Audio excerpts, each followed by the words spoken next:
तो बच्चों इससे पहले वाली क्लास के अंदर हमने बात की थी परमाणु के बारे में, परमाणु क्या होता है, परमाणु के बारे में सर्वप्रथम किसने बताया, कौन कौन से वैज्ञानिक आए और परमाणु के बारे में क्या क्या बातें बताई, ठीक है ना। उसके बाद में हमने पढ़ा जॉन डाल्टन का परमाणु सिद्धांत।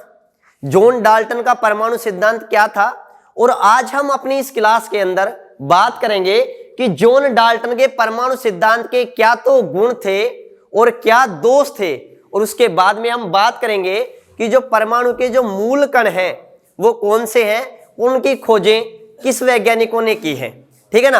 अब ध्यान से समझिएगा, जॉन डाल्टन के परमाणु सिद्धांत के गुण क्या है।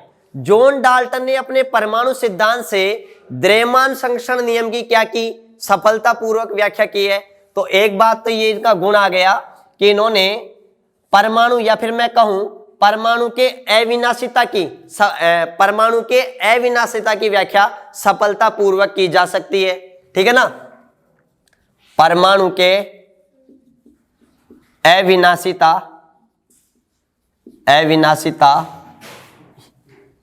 की व्याख्या सफलतापूर्वक की जा सकी।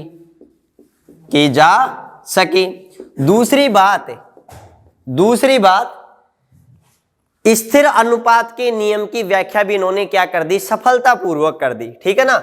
स्थिर अनुपात बोल दूं, स्थिर अनुपात एवं एक और होता है गुणित अनुपात। स्थिर अनुपात एवं गुणित अनुपात के नियम की व्याख्या सफलतापूर्वक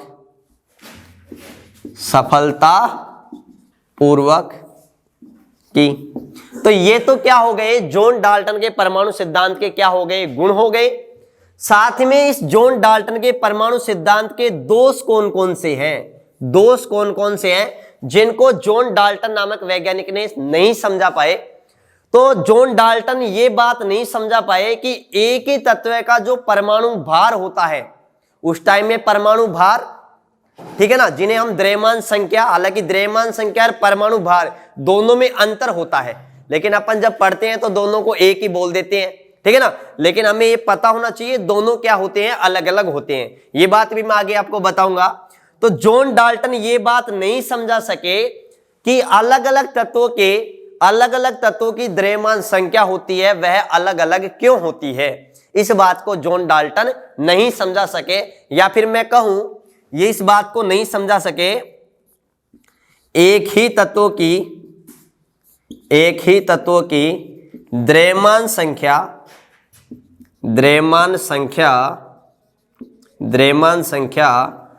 अलग अलग होती है। इस बात को, एक ही तत्वों की द्रव्यमान संख्या अलग अलग होती है, इस बात को नहीं समझा सके। इसी बात को मैं ऐसे भी बोल सकता हूं, या करके मैं ये भी बोल सकता हूं, अर्थात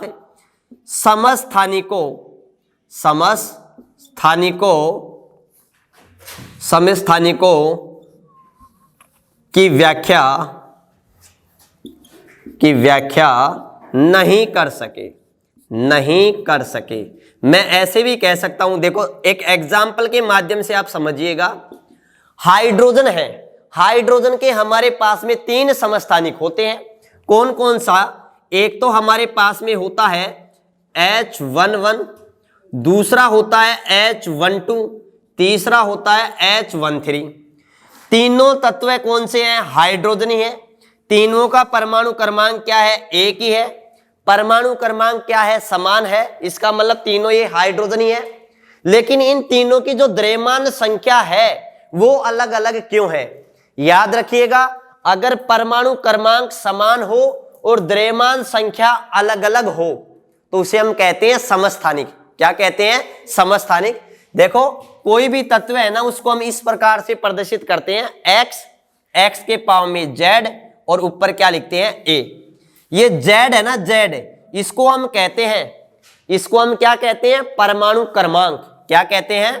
परमाणु क्रमांक। और ये Z होती है ना परमाणु क्रमांक, ये क्या होती है?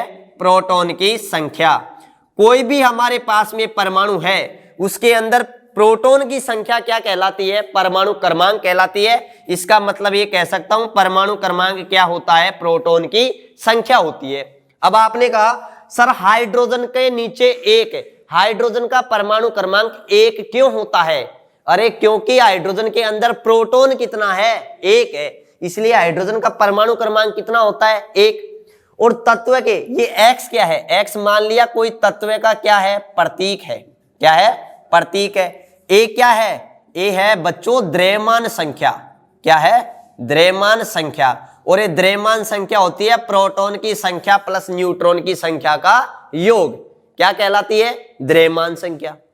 तो जॉन डाल्टन इस बात को नहीं समझा सके कि एक ही तत्व है उसकी द्रव्यमान संख्या अलग अलग क्यों है, इस बात को जॉन डाल्टन नहीं समझा सके, या मैं कह सकता हूं समस्थानिकों की व्याख्या नहीं कर सके, क्योंकि ये समस्थानिक है। अगर परमाणु क्रमांक समान है और द्रव्यमान संख्या अलग अलग है, इसका मतलब ये क्या है? समस्थानिक। और याद रखिएगा बच्चों, समस्थानिक की खोज सोडी नामक वैज्ञानिक ने की थी। किसने? सोडी नामक वैज्ञानिक ने। ये हाइड्रोजन के 3 समस्थानिक हैं, जिसे हम क्या कहते हैं? इसको हम कहते हैं प्रोटियम, इसको हम कहते हैं ड्यूट्रियम। क्या कहते हैं? ड्यूट्रियम। इसको हम डी से भी प्रदर्शित करते हैं, इसको हम कहते हैं ट्राइट्रियम। क्या कहते हैं? ट्राइट्रियम। ये हाइड्रोजन के 3 समस्थानिक है। याद रखिएगा इस ड्यूटेरियम को हम क्या कहते हैं? भारी हाइड्रोजन। क्या कहते हैं?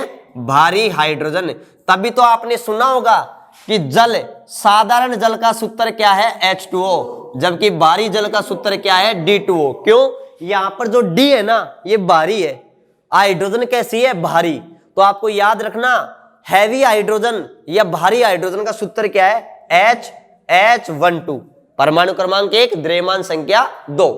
ठीक है ना? ये भारी जल का सूत्र है D2O, जिसका उपयोग नाभिकीय रिएक्टरों में मंदक के तौर पर किया जाता है।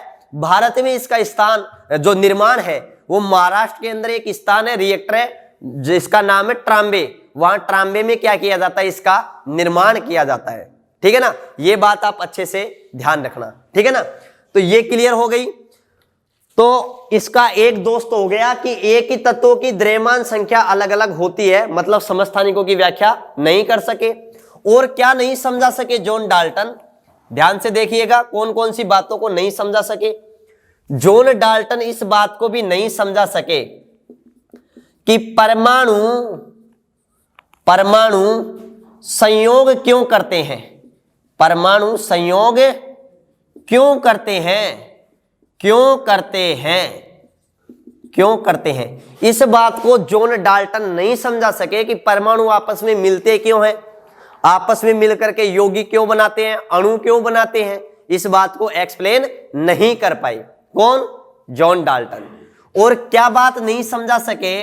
और इस बात को भी नहीं समझा सके कि जो अलग अलग तत्वों की जो संयोजकता होती है वो क्या होती है? अलग अलग।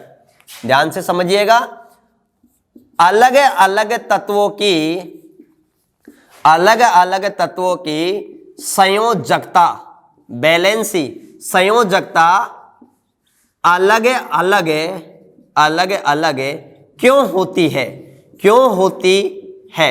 इस बात को भी नहीं समझा सके। क्यों नहीं समझा सके? क्योंकि आपको पता है जो संयोजकता होती है ना, संयोजकता ये डिपेंड करती है बाहरी कोश के इलेक्ट्रॉन में। किस पर डिपेंड करती है? जो परमाणु होता है उसका जो भारी कोश होता है, उस भारी कोश में जो इलेक्ट्रॉन की जो संख्या है उस पर निर्भर करती है क्या? संयोजकता। और आपको पता है हम बात कर रहे थे सन 1808 के अंदर, तब इलेक्ट्रॉन की खोज नहीं हुई थी, इसलिए कैसे समझा पाएगा जॉन डाल्टन? समझ रहे हो ना? क्यों? क्योंकि संयोजकता का निर्धारण किससे होता है? बाह्यतम कोश के इलेक्ट्रॉनों से होता है। और तब जब जॉन डाल्टन ने अपना सिद्धांत दिया था तब इलेक्ट्रॉन की खोज हुई नहीं थी। अगर इलेक्ट्रॉन की खोज हो जाती तो जॉन डाल्टन क्यों बोलता कि परमाणु क्या होता है? अविभाज्य होता है। समझ रहे हो ना? अगर परमाणु के अंदर इलेक्ट्रॉन मिल रहा है तो इसका मतलब तो परमाणु क्या हो गया? विभाज्य हो गया और विभाज्य होता है, लेकिन जॉन डाल्टन के समय में परमाणु क्या था, अविभाज्य ही था। तो ये बात क्लियर है, ये बात क्लियर है, यहां तक आगे बढ़े, चलो ओके।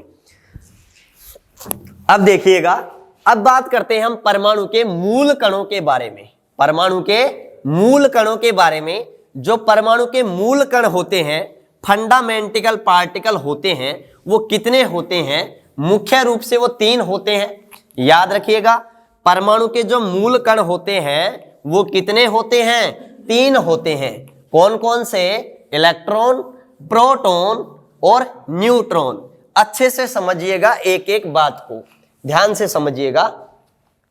देखो, अब हम बात करते हैं नेक्स्ट परमाणु के मूल कण। मूल कण कितने होते हैं? 3 होते हैं। कौन कौन से? इलेक्ट्रॉन, प्रोटॉन और न्यूट्रॉन। इसको मैं देखो आपको याद करने का एक सिंपल सा ट्रिक बता रहा हूं। कैसे याद करोगे? ईंट पग नाच, ईंट पग नाच, ईंट पर पग रख के नाचो, ठीक है ना। अब ध्यान से समझो, ई का मतलब क्या है? ई का मतलब है इलेक्ट्रॉन, टे का मतलब क्या है? टॉमसन। याद रखना, इलेक्ट्रॉन की खोज किसने की? टॉमसन। ये टॉमसन और मेरा भाई ये थॉमसन, ये दोनों एक ही व्यक्ति हैं, अलग अलग नहीं है, क्योंकि ये रह गए अंग्रेज, और अंग्रेजों के नाम आपको पता है ऐसे ही है, इंग्लिश में बोले तो कुछ और है और हिंदी में बोले तो कुछ और है, और अपनी भाषा के अंदर बोले टॉमसन, थॉमसन, अपने नाम में कोई इतने रुकावट या बाधा नहीं है, सिंपल से नाम होते हैं भारतीयों के, कालिया धोलिया। अरे होता है कि नहीं होता? कहीं किसी को कोई डाउट नहीं होता, ठीक है ना। हाँ, तो ये टॉमसन और थॉमसन एक ही व्यक्ति है, ठीक है ना। तो इलेक्ट्रॉन की खोज किसने की? थॉमसन ने की, थॉमसन ने की। कब की थी? कब की थी? 1897 में, ठीक है ना। पै का मतलब क्या है? प्रोटॉन, और प्रोटॉन की खोज किसने की? गोल्डस्टीन ने। अब ध्यान से समझिएगा, कुछ व्यक्ति ऐसे बोलते हैं कि प्रोटॉन की खोज गोल्डस्टीन ने नहीं की, प्रोटॉन की खोज किसने की? रदरफोर्ड ने की। तो मैं आपको यह बात भी क्लियर करूंगा कि गोल्डस्टीन ने खोज की है या रदरफोर्ड ने खोज की है। गोल्डस्टीन का नाम क्यों लिया जाता है, रदरफोर्ड का नाम क्यों लिया जाता है, ठीक है ना। फिर मैं यह भी क्लियर करूंगा कि आपको आंसर राइट कौन सा करना है। मुद्दे वाली बात तो ये है, समझ गए ना, कि एग्जाम में आ जाए और रदरफोर्ड और गोल्डस्टीन दोनों अगर ऑप्शन में दे दे तो हमें राइट आंसर क्या करना है? याद रखना, अकॉर्डिंग एनसीईआरटी, याद रखना, प्रोटॉन की खोजकर्ता कौन है? गोल्डस्टीन। इन्होंने खोज तो कर दी थी, लेकिन इनको पता नहीं था कि ये प्रोटॉन ही है। बाद में रदरफोर्ड नामक वैज्ञानिक ने उसकी पूरी डिटेल निकाली थी कि प्रोटॉन नाभिक में होता है, इसके ये गुण होते हैं, इसलिए इसकी जो खोज का श्रेय काफी जगह रदरफोर्ड को भी दे दिया जाता है, ठीक है ना। प्रोटॉन का प्रोटॉन नाम भी रदरफोर्ड ने रखा था, यह भी एक मजेदार बात है। उसके बाद में अगर मैं बात करूं, न का मतलब यहां पर क्या आता है? न्यूट्रॉन, और न्यूट्रॉन की खोजकर्ता कौन है? Chadwick, James Chadwick. गोल्डस्टीन ने खोज तो की थी 1886 में, लेकिन इनको यह बात पता नहीं था कि यह प्रोटॉन ही है, ठीक है ना, समझ रहे हो ना। और न्यूट्रॉन की खोज करता जेम्स चैडविक ने खोज की थी कब? 1932 में। अब एक बात बताओ, जब नाभिक में प्रोटॉन के बारे में मालूम चल गया तो नाभिक में न्यूट्रॉन के बारे में आपको पता है, प्रोटॉन और न्यूट्रॉन साथ ही तो रहते हैं, तो न्यूट्रॉन के बारे में भी तुरंत पता चल जाना चाहिए। तो न्यूट्रॉन की खोज में देरी का क्या कारण था? बड़ा इंपॉर्टेंट क्वेश्चन है, ठीक है ना, ये भी मैं आपको क्लियर करूंगा। तो ये परमाणु के हमारे पास में 3 मूल कण होते हैं। याद रखना, यहां प्रोटॉन का जो नाम दिया था, नाम, वो नाम किसने दिया था? रदरफोर्ड ने। किसने नाम दिया था? रदरफोर्ड ने। ये बात याद रखना, ठीक है ना। और न्यूट्रॉन की खोज करता कौन है? James Chadwick. कौन है? James Chadwick. कब खोज की? 1932 में। इसकी खोज में देरी का कारण था उदासीन प्रकृति, क्योंकि न्यूट्रॉन क्या होता है? उदासीन होता है। अब हम इन तीनों के बारे में बिल्कुल डिटेल से बात करेंगे, लेकिन डिटेल से बात करने से पहले मैं आपको बेसिक बातें बता देता हूं, ठीक है ना, ताकि हम इस चैप्टर को आगे और भी अच्छी तरीके से समझ सकें। ठीक है ना। अब ध्यान से समझिएगा एक एक बात को बहुत अच्छी तरीके से। देखो हमारे पास में जो परमाणु होता है, ये हमारे पास में क्या होता है, एटम होता है। ये एटम है और ये एटम के बीच वाला पार्ट होता है, इसे हम क्या कहते हैं, नाभिक कहते हैं। नाभिक में क्या होता है, प्रोटॉन और न्यूट्रॉन। और नाभिक के चारों ओर वर्ताकार कक्षाओं में कौन चक्कर लगाते हैं, इलेक्ट्रॉन। सबसे पहले तो मैं बात करता हूं ये हमारे पास में क्या है, ये हमारे पास में है परमाणु। क्या है, परमाणु। ये हमारे पास में क्या है, परमाणु। पहले तो हम परमाणु के बारे में एक दो क्वेश्चन के बारे में बात करते हैं कि परमाणु से हमसे हमारे एग्जाम में क्वेश्चन क्या पूछा जा सकता है। पहला क्वेश्चन आता है कि परमाणु का जो आकार है, या मैं कहूं परमाणु की जो त्रिज्या है, परमाणु का आकार कितना होता है। तो याद रखिएगा परमाणु का आकार कितना होता है, 10⁻⁻10 मीटर।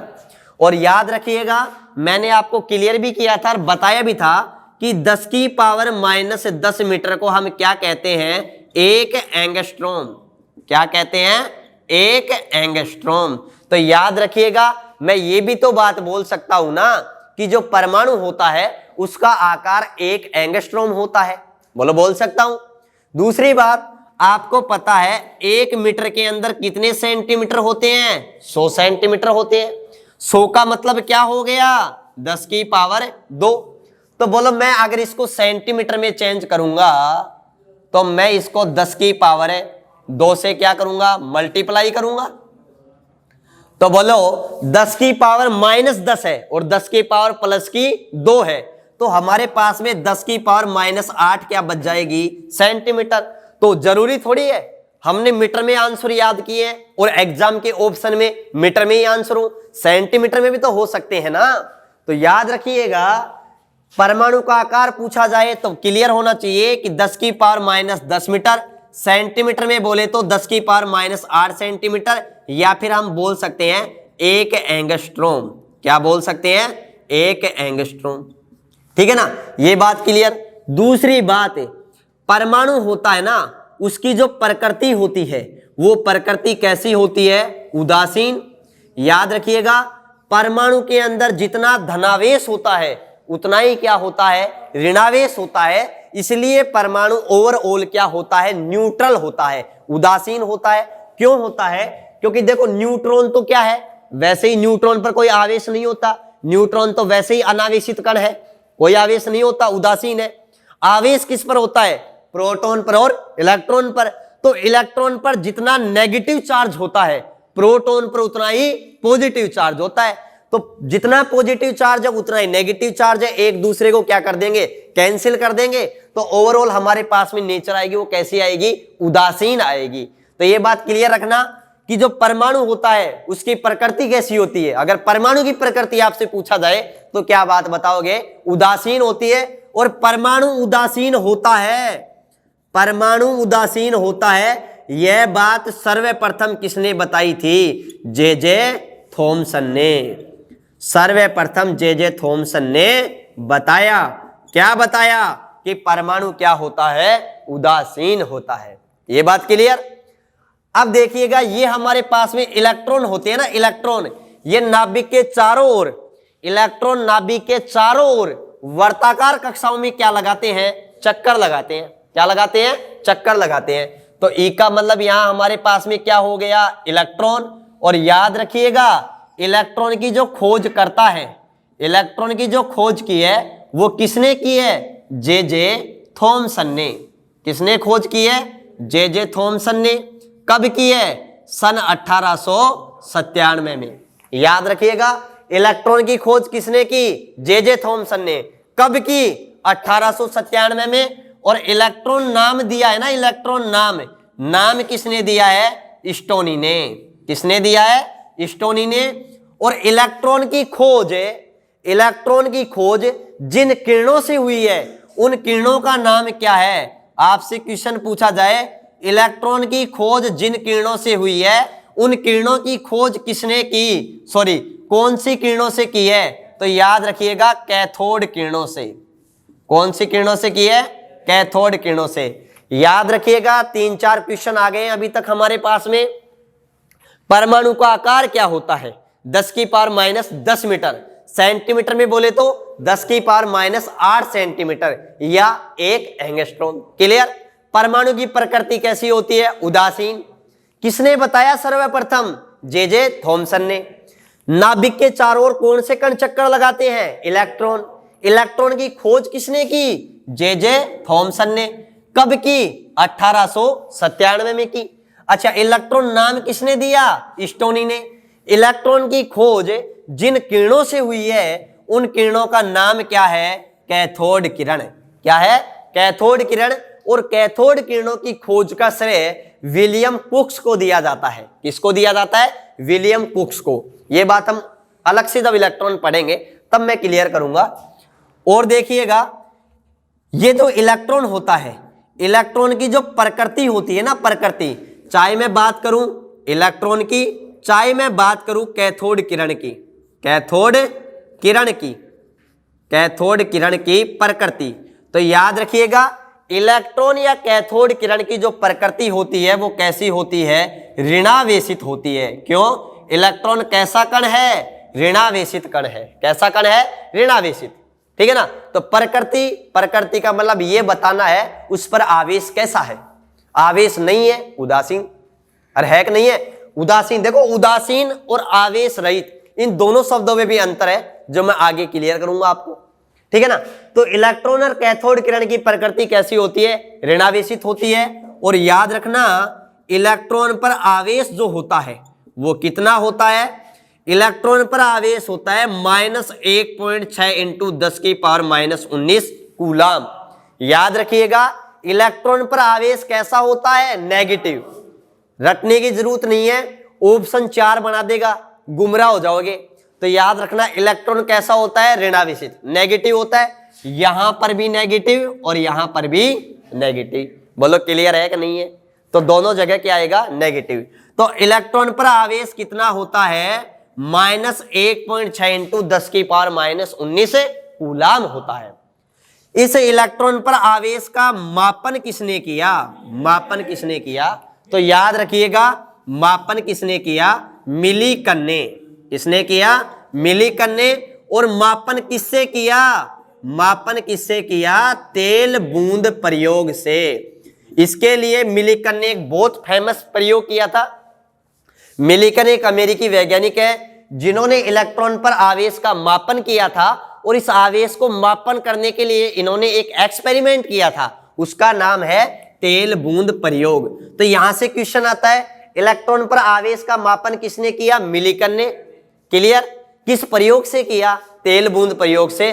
और एक बहुत मजेदार बात और भी आती है कि अगर आपसे क्वेश्चन पूछ लिया जाए कि जे थॉमसन को नोबेल पुरस्कार किसके लिए मिला, तो देखो अपन गलती कर बैठ जाएंगे, क्योंकि अभी अपन ने पढ़ा है कि इलेक्ट्रॉन की खोज जे थॉमसन ने की है। तो अपन सोचेंगे कि जे थॉमसन ने को जो नोबेल पुरस्कार मिला है वो इलेक्ट्रॉन की खोज के लिए ही मिला होगा। नहीं, याद रखिएगा, पहली बात, इनको जो नोबेल पुरस्कार मिला था 1906 में मिला था। और ये प्रयोग जो नोबेल पुरस्कार मिला है ये केमिस्ट्री में नहीं मिला, फिजिक्स के अंदर मिला है। पहली बात तो ये भी याद रखना, इनको जो नोबेल पुरस्कार मिला है वो भौतिकी के अंदर मिला है। और किसके लिए मिला है? विद्युत चालकता के सिद्धांत के लिए।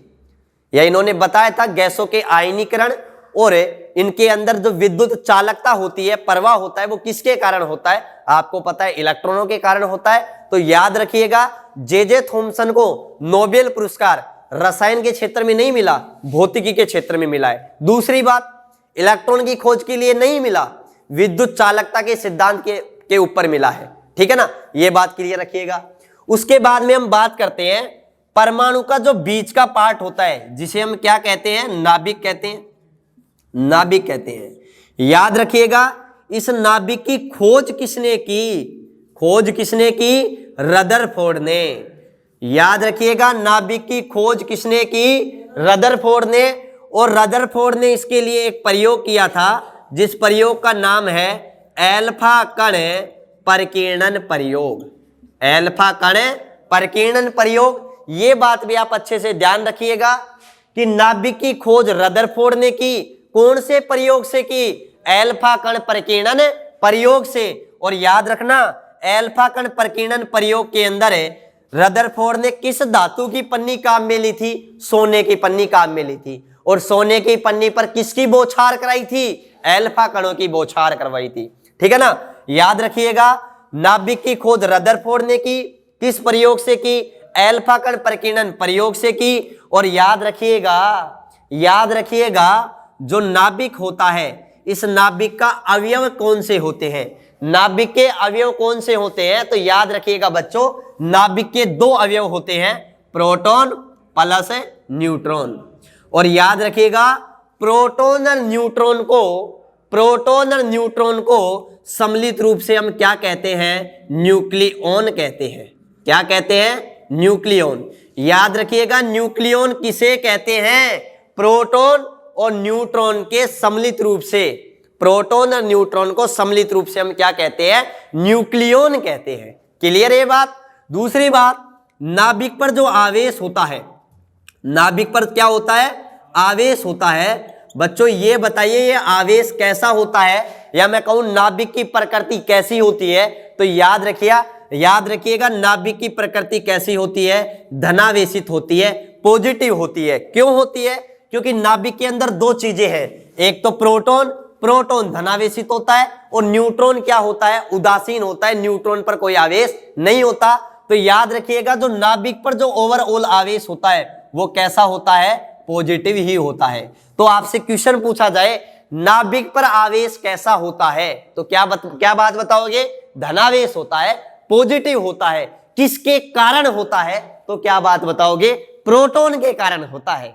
नाभिक में जो आवेश होता है धनावेश, वो किसके कारण होता है? प्रोटॉन के कारण होता है। ये बात भी आप अच्छे से याद रखिएगा।